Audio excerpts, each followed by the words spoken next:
of your soul. I'll be a donkey of God, if you'll be my Molly Ho. Take something. He's only a boy. The Vermilion News, 1897 to 1964, a history. The Vermilion News was born in 1897. The first issue came off the press on June 17th with Robert Whitmore as publisher. Robert had come to Vermilion earlier that year to see what this flourishing Lakeport town had to offer. He returned to his home in Green Springs and told his father, George, that he would like to go into the newspaper business. He spoke well of Vermilion. It had 2 railroads and a shipping port. His father had a successful furniture-making business, and Vermilion certainly had its advantages over Green Springs in transporting goods. George, with his wife Becky and 6 of their 7 children, moved to Vermilion with plans to begin their furniture business. That business never got started until after the selling of the News. With them came a platen press and type cases purchased in Green Springs. All settled in a building on Grand Street. It stood just north of the current jailhouse bed and breakfast facility. It was in this building that the Vermilion News was born and stayed in the Whitmore family until 1900. Robert left the business in November 1898. His father continued on, naming H.A. Haven as publisher the following month. H.A. was George's mother, Hattie, and together they were proprietors of the weekly newspaper until sold. George Whitmore was also father to late Vermilionites, Mrs. Fred Zenobia Kropp and Mrs. John Hattie Reese, grandfather of the late Mrs. Ralph, Mary Jane Reese Bard, and step-grandfather to the late Mrs. A.W. June Irma Kropp Heyman. Before the Vermilion News, there had been other newspapers here. The Vermilion Bugle, 1876-1879, owned by the Amherst Free Press. The Vermilion Times, owned by a Mr. Ruggles, believed to have ceased before the News began, and possibly others, but there are no records of them. Vermilion was spelled with 2 L's until 1898, when the United States Post Office decided to change it to 1 L, as there were 2 other Vermilions in Ohio. Vermilion Townships, Erie and Ashland counties. Early in 1900, a young Milan man purchased the business for a few $100s. With his wife of 1 year, Pearl and Elizabeth Bessie Roscoe published their first issue of the Vermilion News in mid-May of 1900. Pearl was born and attended school in Milan, Ohio. Following his schooling, he began working for the Lanning Printing Company at Norwalk, Ohio, and then went to work at an Oberlin, Ohio newspaper and printing firm. Just prior to the purchase of the News, he was printing foreman for the Lorain, Ohio Times newspaper. His wife, Bessie, was born in Minnesota. Her father, E.T. Bottomley, moved the family to Milan in the latter part of the 19th century, where he co-owned and operated a grocery business with a brother. Before her marriage to Pearl, she worked as a teacher in the Berlin-Milan rural schools. Bess and Pearl Roscoe eventually moved the news office and print shop into a new building further south and across the railroad tracks on Grand Street. They built on vacant land purchased from John W. Decker on September 19, 1904. The building, with the print shop downstairs and an apartment upstairs, were ready and occupied by November 17, 1904. Overseeing the construction of the building was Castleton Roscoe, Pearl's father.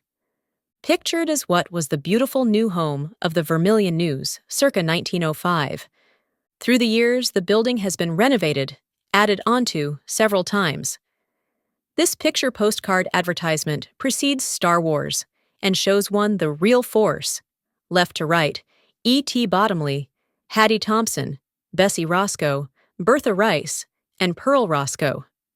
Their first big newspaper press is also featured in the photo. Before electricity came to Vermilion, Power for the presses in the shop came from a gasoline engine outside the building. The engine turned a line shaft that ran through the shop, and belts, pulleys attached to the shaft powered the presses. Take me out to the ball game. Take me out with the crowd. Buy me some peanuts. Although starting a millinery shop in the old News building with two of her sisters, Hattie Whitmore continued on with Roscoe's as a typesetter after the move to the new building. The Linotype, a state-of-the-art typesetting machine powered by both electricity and natural gas, premiered in the print shop in 1916. Until that time, the paper was either entirely set by hand type, or later, after electricity had come to town, an early automated typesetting machine was used. Ready? Yep. But none were as efficient as the Linotype machines.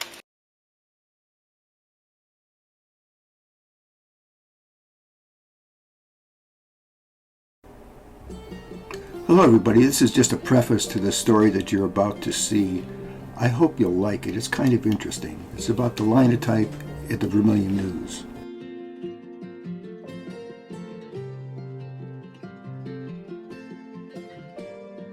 State of the art.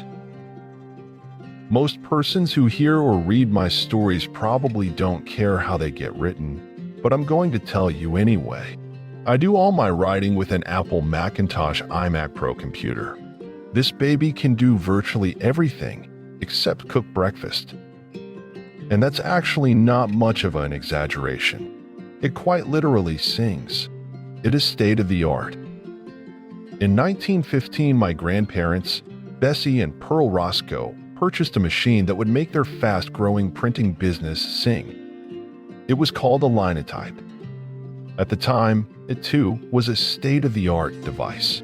The manufacturer's name for the appliance was the Model 15 Quick Change 2-letter Mergenthaler Linotype. This wonderful apparatus was the brainchild of a German-American clockmaker named Ottmar Mergenthaler. This instrument, when married to the new Stonemet's 2-revolution printing press that had been installed in the News print shop 2 years earlier, and with the help of the local telegraph, allowed the Roscoes to place, with their newspaper, the very latest news of the world on Vermilion doorsteps almost before the ink had dried. Originally, all the type was set by hand. Then in 1906, they employed a machine known as a simplex or unitype to set type for the publication. This process required the services of 2 operators and also used regular type. In 1910, they replaced it with an American typograph machine. This set matrices or molds of letters by pressing on keys, and then by turning a crank or throwing a clutch, fashioned a line of type made of melted metal. The problem with this mechanism was that it could only produce letters of one size, and lines only the width of a column in the newspaper. The Mergenthaler invention produced lines of type, not only for the body of the paper, but could also produce large-sized headings for headlines and advertising matter.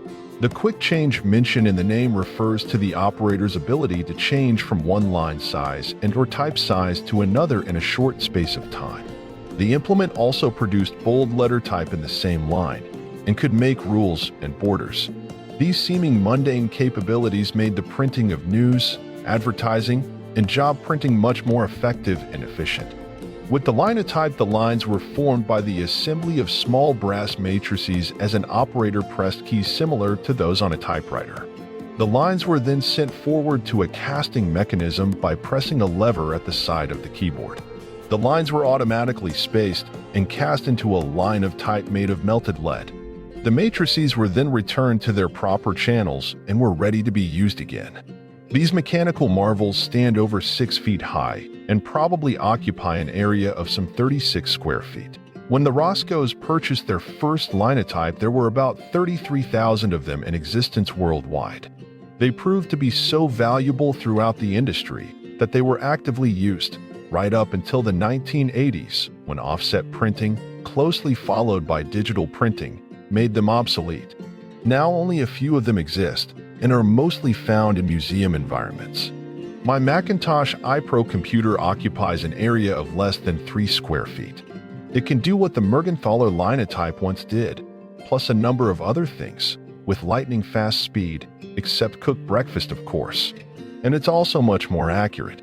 But the sad truth be told, it is only a few years old and already obsolete.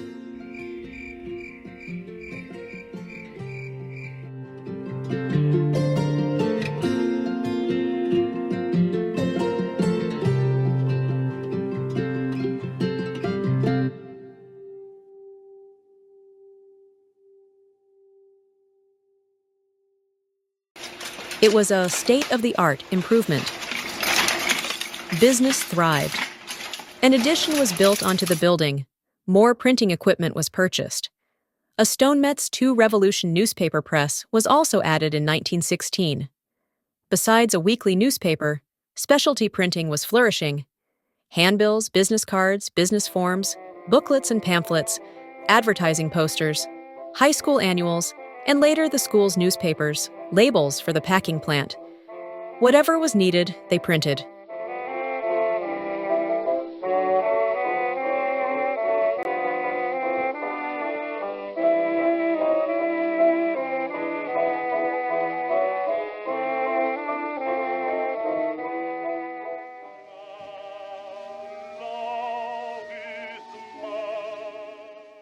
News and advertising were brought in from surrounding areas. Birmingham, Huron, Brownhelm, Amherst, Ogontz, Berlin Heights, Florence, Ashmont, Ruggles, Lorraine. People enjoyed reading where Mr. and Mrs. John Doe spent the day, what occurred at council and school meetings, and good coverage of court cases. In the beginning, a year's subscription to the news cost $1, eventually reaching $2.50 by the 1950s. During the wars, Pearl and Bessie made sure our servicemen and women would receive the news from their hometown, and the news office was one of their first stops upon their return. Passers-by would stop in for friendly chats with Bess and Pearl. Their day started early in the morning, ending late into the evening. Newcomers to our town stopped by and were warmly welcomed into the community by the Roscoes. Many youngsters came in after school to watch the operation of the linotype, the setting of type by hand, and assisted in inking and running the roller across the type on the proof press. Watching the lockup of type in the forms, they were fascinated by the process of putting the newspaper to bed, while parents were puzzled as to how their children could get so black on their way home from school. The Roscoes had other interests too. Bessie later opened a small gift shop in downtown Vermilion, known as the News Gift Store, later located in a building just west of the present Art Scene Art Gallery on Liberty Avenue. You found the same friendly atmosphere there. In later years, romance bloomed at the gift shop. Jane Rees, George Whitmore's granddaughter, was employed by Mrs. Roscoe, and next door was the telegraph office, and there Jane met her future husband, Ralph Bard, the telegraph operator. Pearl was always interested in photography. He fixed up a special area for his darkroom and went into the taking, developing, and printing his own photographs. If a person needed an identification picture, they came to Mr. Roscoe. Many were taken outside the building under the afternoon sun. Many of the old photographs of Vermilion were taken by Mr. Roscoe, and many of them appeared on penny postcards. Pearl constructed his darkroom in a staircase closet in the shop, and when Bess had dinner ready, she would come to the top of the staircase and bang her heel on the first step to let him know dinner was waiting. He didn't miss many meals. Both were active in church work. Bess was also interested in literary circles. For many years, she served on the library board and as president. She was also one of the members instrumental in the building of Vermilion's first public library on Grand Street, where currently the jail bed and breakfast facility is located. Although busy with their newspaper and gift shop, Pearl and Bessie raised a small family. Their firstborn, twin daughters, did not live. At this time, Bessie's family was here and assisted in the operation of the news. It was said that her father, E.T. Bottomley, flipped the papers for a run. The pages were back-to-back but upside down. The Roscoes were later blessed with two daughters, Ella, who arrived for their 5th anniversary in the news office, and Alice arriving for their 10th Christmas in Vermilion. Reading for children reared in the environment of the news office never seemed much of a problem until starting to school. Up until then, reading words from right to left, bottom to top, upside down was the way. Both girls graduated from Vermilion High School, Ella to continue her education at Sandusky Business School and become a part of the news staff, and Alice at Ohio State University to become a home economics teacher in the Vermilion school system and to assist in the gift shop. With World War I over, a young war veteran arrived in Vermilion, a stopover on a journey out west. His aunt and uncle resided here, the Reverend and Mrs. Howard Lynch of the First Congregational Church, with whom he stayed. Being short of funds, he needed a job before continuing his venture. Bill Tarrant measuring copy. 1937. As a boy growing up in Portland, Maine, he had acquired a small printing press, a font of type, and on his own learned the printing trade. What better place for a job than the news office? The year was 1920. William B. Tarrant's stopover turned into planting roots.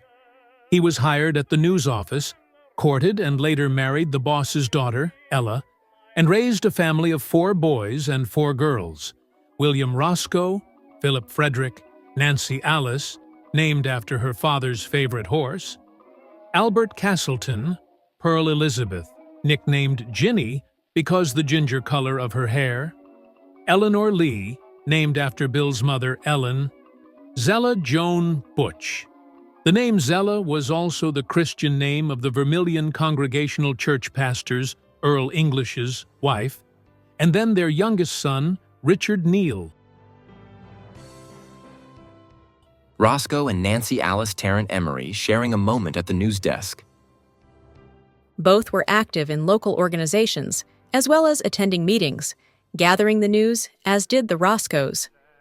Bill's weekly column was Fits, Facts, and Fiction, The Truth, Some Truth, and Nothing of the Truth, by Bill Basil.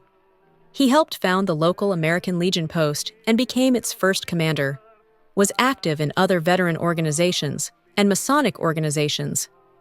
He enjoyed the out-of-doors and spent many a cold, wintry night camping out with the Boy Scouts or just taking nature walks with his family. Ella, being an accomplished musician, served the Congregational Church as organist for many years, as well as playing at St. Mary's and the Evangelical and Reformed churches. It was not unusual to see her darting across Victory Park on Sundays from the Congregational Church, which let out just before noon, to play the organ for 12 o'clock Mass at St. Mary's Church. Vermilion is known as the town of lake captains. When Alice married, she added a name to the list, Furl N. Lindsay. Originally from Michigan, settling in Vermilion, he too gave a hand at the news office when home during the winter months. Following retirement, he and his wife made their winter home in Stuart, Florida. They had 2 children, Janet Hancock, who passed into the hands of God in 1999, and David Roscoe Lindsay, who now resides in Texas. Also a retired lake captain was George Reiber of Vermilion. His wife, the former Ethel Eddy, was employed as a linotype operator at the news office, and it is said at the time of their marriage, a special edition of the news was printed. They were the front page headlines on one copy of that week's issue.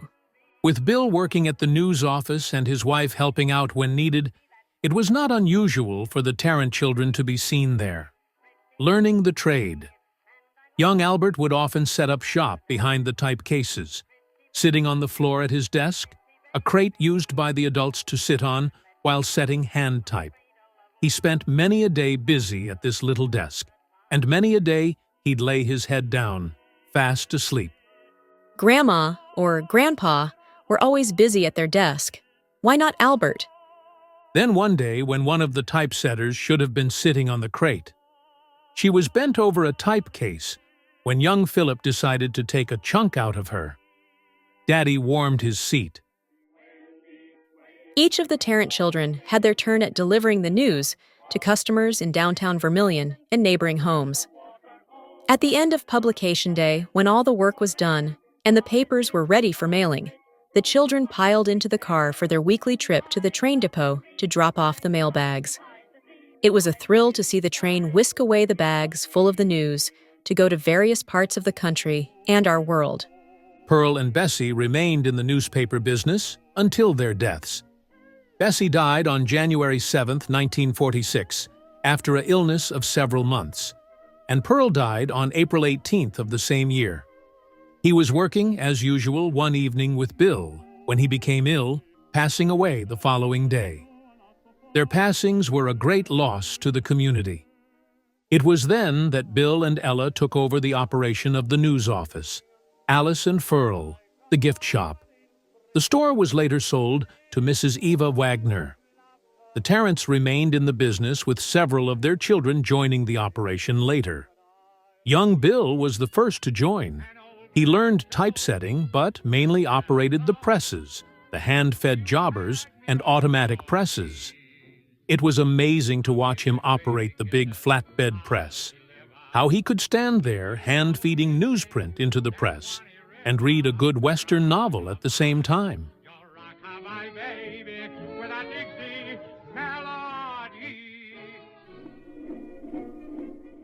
Nancy became a skilled linotype operator, reporter, advertising salesperson, and columnist. Eleanor ran the smaller job press, printing labels until her marriage. The youngest son, Richard, while still in high school, began his writing career by publishing a weekly column called By Gum. It was very unique and probably wouldn't go too far in today's journalistic classes. But it was Richard. Upon the illness of Ella, all the children and their spouses stepped in to help out at the news office. As she was regaining her health, she helped part-time at the office but cared for her grandchildren while the presses were rolling. In June of 1963, at the age of 57, she became suddenly ill and passed on 2 days later. With her went much of Vermilion's history. She was in the midst of writing and publishing a weekly column, Yesteryears, and had had an opportunity to visit with the old-timers about Vermilion's past. Although she made notes of her conversations, much was contained in her head and never written. All have passed away. Today the presses are silent. No more are we to be lulled to sleep with a steady rumble of the big press. The Vermilion News 1897-1964, in which history can be found, is now on microfilm at the Ritter Public Library. Editor's note.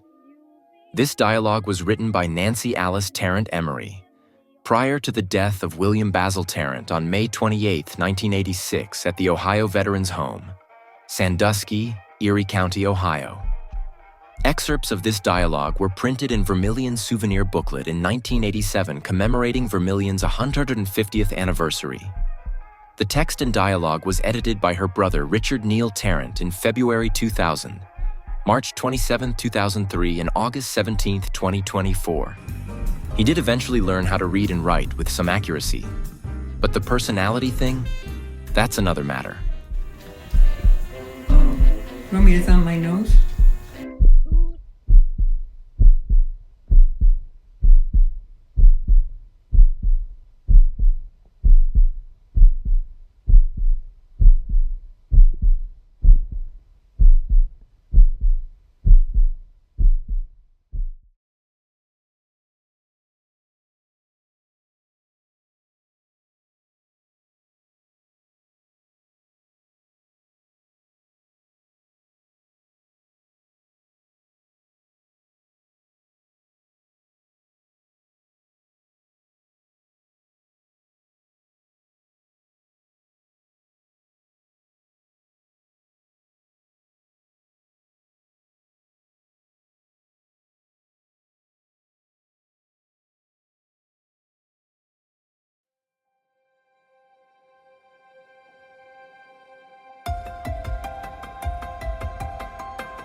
Hello everybody. After moving everything around here to try to get this picture right, first of all, it's Tuesday. I'm still behind on all the stuff I usually do. Strange weeks. Past few weeks have been ridiculously strange for me. I won't get into the details of that, but what I wanted to show you here is the page that you see behind me here. This you can access through my web page, but when you get there, I'll show you how to do that, but when you get there, you can access this page. These are all of the web pages that I've created over the last 20 years, with the exception of my current ones, last maybe 2 years. I don't have the very first one. I could tell you about it, but I don't have it. Here I started with 3, as you can see here, number 3. Let me pull that up. Yeah, there it is. That's the third web page that I did for Vermilion Views. I didn't know where I really was going. I was trying to make like a digital newspaper type of thing. And it did work out to some degree. This was way 20 years ago. Let me see what the date is. I would put the date on it.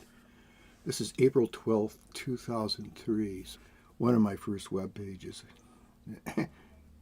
Looks kind of crude, but that's the way it looked. I changed things over the years quite a bit. And I want to show you here. You see these links to other pages. I have Ohio Historic Pics, Vermilion, Ohio Historic Pics. That's the second web page I did prior to this one. And let me show you what that was. There it is right there. This is the very first page that I really did. This is, you can still access this, obviously, or I wouldn't be there. But let me go down through here real quick. This is the reason that I did the page right here. This photograph. And as I say down here, it says, this is a picture I've been promising my friend Bill Ream, who is in Florida, before I put this page together. It's a photo of Martin's grocery store in the corner of South Street and close to Main Street. It was probably taken in the early to mid 1940s. Bill and I went to school with Martin's youngest daughter, Marlene. Her name is Young now, Marlene Young. Mr. Martin passed away not too long after this photograph in particular was taken, and Lou McKay, who worked for him, purchased the store. The building exists, but it's now a bicycle repair place and sales place called Bicycle Bill's. But that picture there is the very reason that I started this web page. It's how I started to get into these things. A lot of these photos I didn't scan. I had a young boy, he was probably in junior high school, who had a scanner who scanned these photos and sent them to me so I could use them. I improved on some of it over a number of years, but the original photos, most of them, not this one here, but most of them were done by a younger boy. It's an interesting page. And here I haven't visited the page myself for a long time. Here I have the Vermilion Views Electronic Weekly, Story of Vermilion News, History of Linwood Park, the News Museum. I intended way back then to do a museum, and I don't know what I can find here. Yeah, here is what I intended way long ago. That's the way the photo of the building looked a long time ago. And since then, after it was a museum, I did these 360 pictures.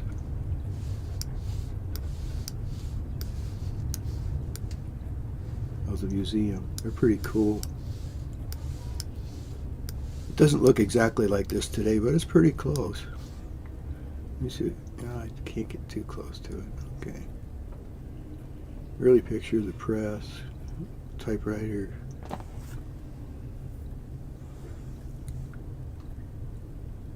These are before I really got into cleaning things up. so that people would look at them. Here's a linotype when I originally started. It doesn't look like that now. It's nice and clean. But that was a secondary page that I made. I'll go back. Here we are back there where I wanted to be anyway. I look through down through here. As you can see, you can access 939 pages just from this page alone that I did over a period of 20 years. It's kind of fun. There's a lot of photographs here, a lot of information on these pages. There's Bill Ream right there, as a matter of fact.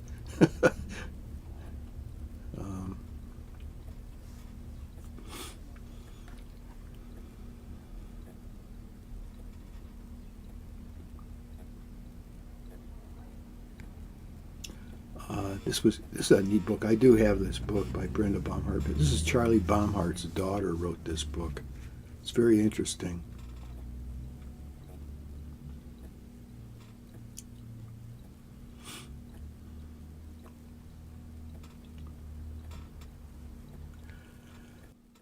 History of Erie County.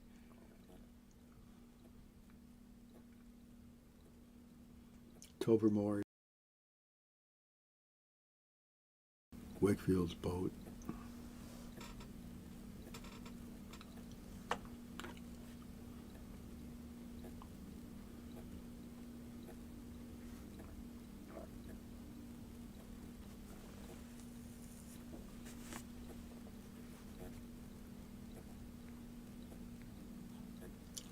But these links here, let me get those down. These links are to other pages that aren't on that big page that I was just showing you with all those other links. I have Crystal Beach, Wreck of the Niles, History of the Vermilion Congregational Church, the dedication sermon, my profile.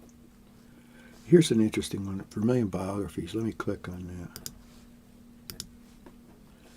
This is a page that will take you to biographies of different people that I wrote about from around Vermilion here. Elton Fisher, Joe Wetzler, Rob Sanderson, Almond Ruggles, Kent Lindsay, Tony Janis, Walper Trinner, F.C. Morgan, Larry Tetzloff, Jungle Larry. Let me hit that one. Lawrence. So all these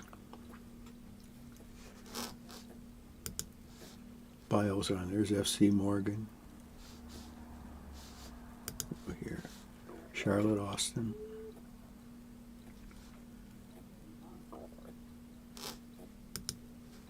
Here's the profile page. Larry Shafts was the last one I did. Warren Smith, that's an interesting one.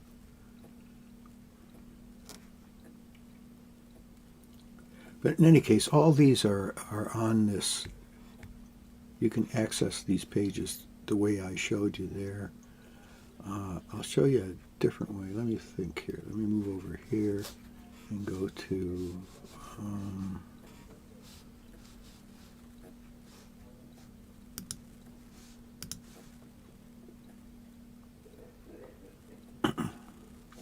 okay, here's the current page that I'm doing. Vermilion Views. This is the way it looks today. This is I did last week. This is what it looks like today.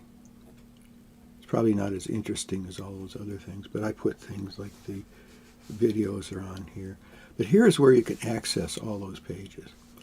I have a museum theater with a lot of videos, and it's the Vermilion History, Rich Terrence History Channel. And then the link to all the old pages is where I got to all those other pages that we were looking at. But I want to show you the Vermilion History Channel here, the theater. Here's the theater, another page that I did. This has got, I forget how many are on there. There might be 40 different videos.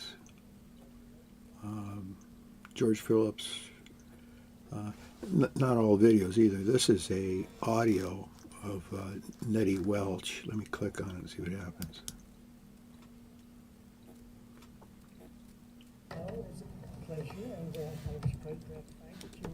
be interested. Also, in talking with someone earlier, That was done in 2005. Here's my older sister, Nancy. We recorded her in 2014, 8 years ago. That's interesting. We did Reverend Bertoni. I don't know if I put a date on there or not. But Reverend Bertoni, this one we did before my sister Nancy. This is just podcasting that I did a long time ago. These are interesting interviews with the guys. I think there's some women on there as well. This may be a slideshow about the Vermilion Congregational Church. This is a conversation that I did via telephone. Let me hit this one just for a minute. This is Dick Parsons and his wife. Oh, you know it's me already? Yeah, I saw your ID come up. Oh, okay. We really enjoyed your emails that you've sent us from Vermilion. And but Dick's got so many. I mean, oh my God, you have no idea. And you Did this in 2009. I did it by telephone. I don't know if it says where they were at the time. They were in Louisiana or someplace, but it was a good conversation. It's nice. It's fun to listen to. It tells about different things around Vermilion. This one is pretty cool. This is Reverend Beidel at the Congregational Church. It's really a good, a very interesting piece. Another tour about the museum. Minor flooding at the Olympic Club. The Rhythm Kings, a Vermilion band. Let me click on that for a minute. This is an audio too.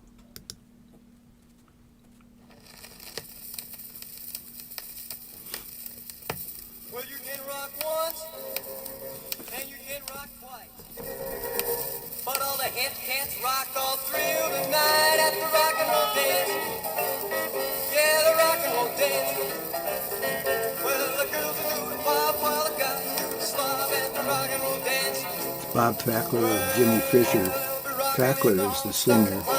Jimmy played guitar. I don't know if it was lead guitar or what it was.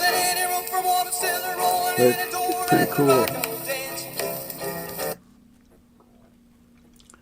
This, of course, is the Vermilion High School Band, and this is around 59, I guess. I'll hit that for a minute.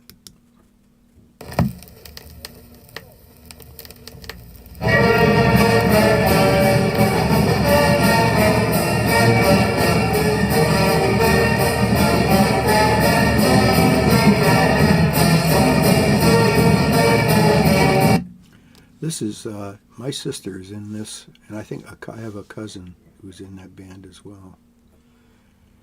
It's a brief history of the Vermilion education system. I'm not clicking on too many of these videos because I'm afraid it'll go to the video and I won't be able to see, or I won't be able to continue showing you things here. This is my father-in-law, the George Junior fishing tournament. Now and then in Vermilion. I'm going to, just for the hell of it, click on it for a minute and see if it plays. I'm not going to add much of my talk while we go through these slides. I may interrupt at times, but I'll use mostly music. And then we'll see how it goes. I think they're pretty self-explanatory, but you'll see.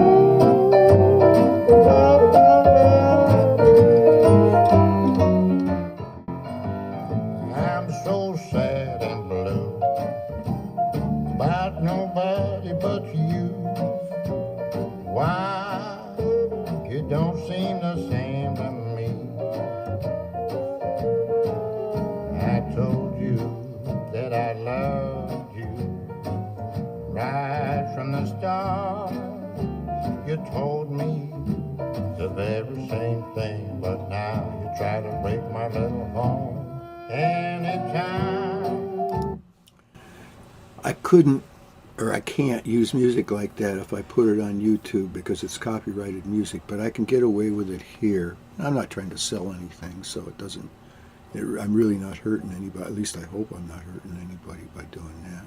It's not like I have a big audience anyway. Podcast that I did a long time ago, McGarvey's. It's not raining. I did this a long, long time ago. Let me play that for a minute.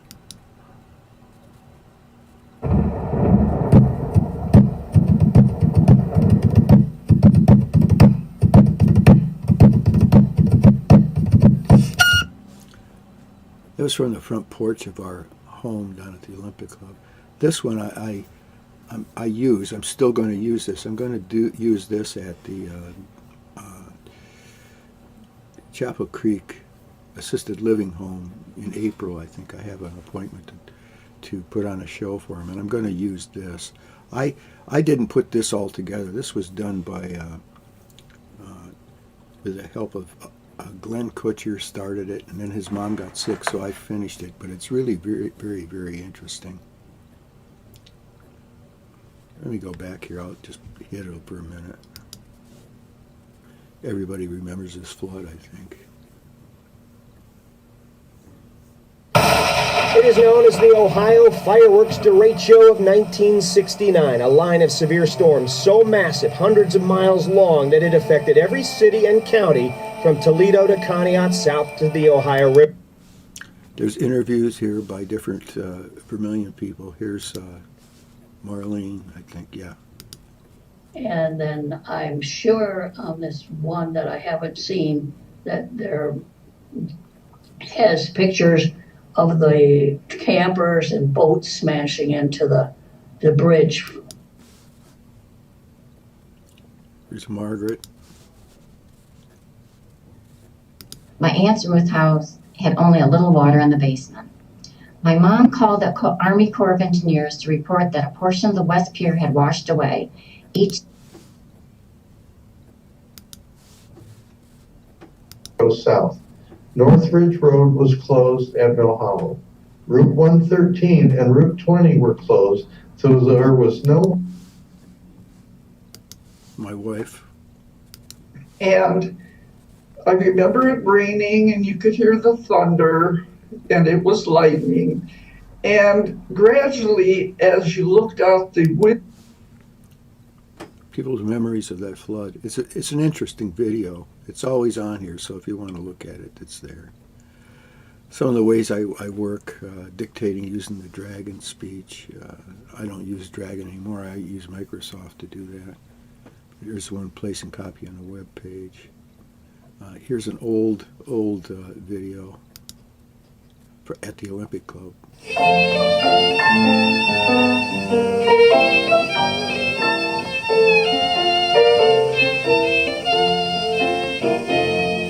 After you've gone and left me crying, after you've gone, there's Fun. Fictional history I wrote.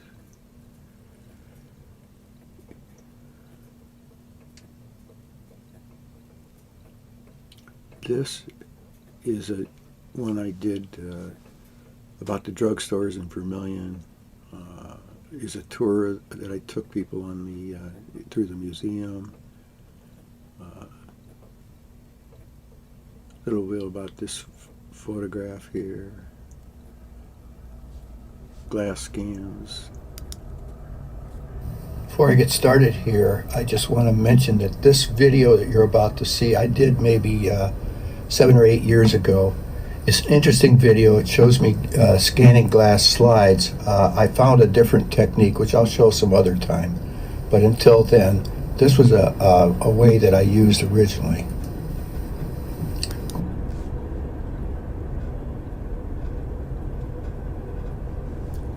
Here's where I took a ride.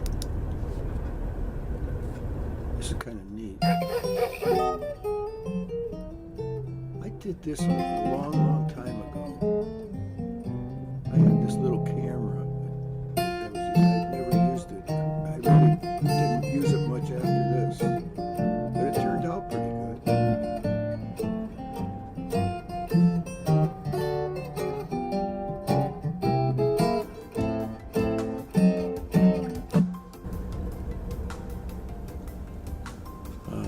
The boys in the safety patrol group, I was in this this photograph here. I'm hiding right there. A lot of my friends are in that photograph. Another Vermilionnews podcast. Pictures on glass. I'm not sure what I was doing. Well, no, I don't want to use YouTube. I'll get caught up.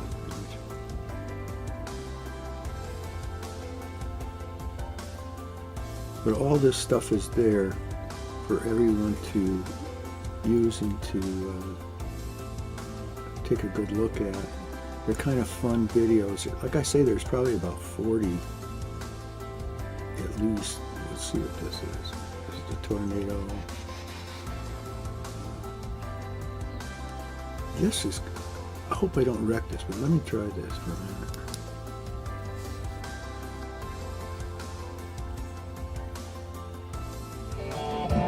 This is neat footage.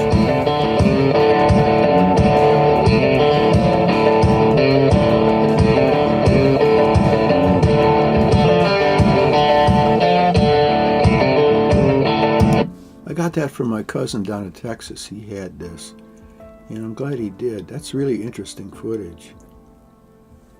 But all of this is on the webpage here.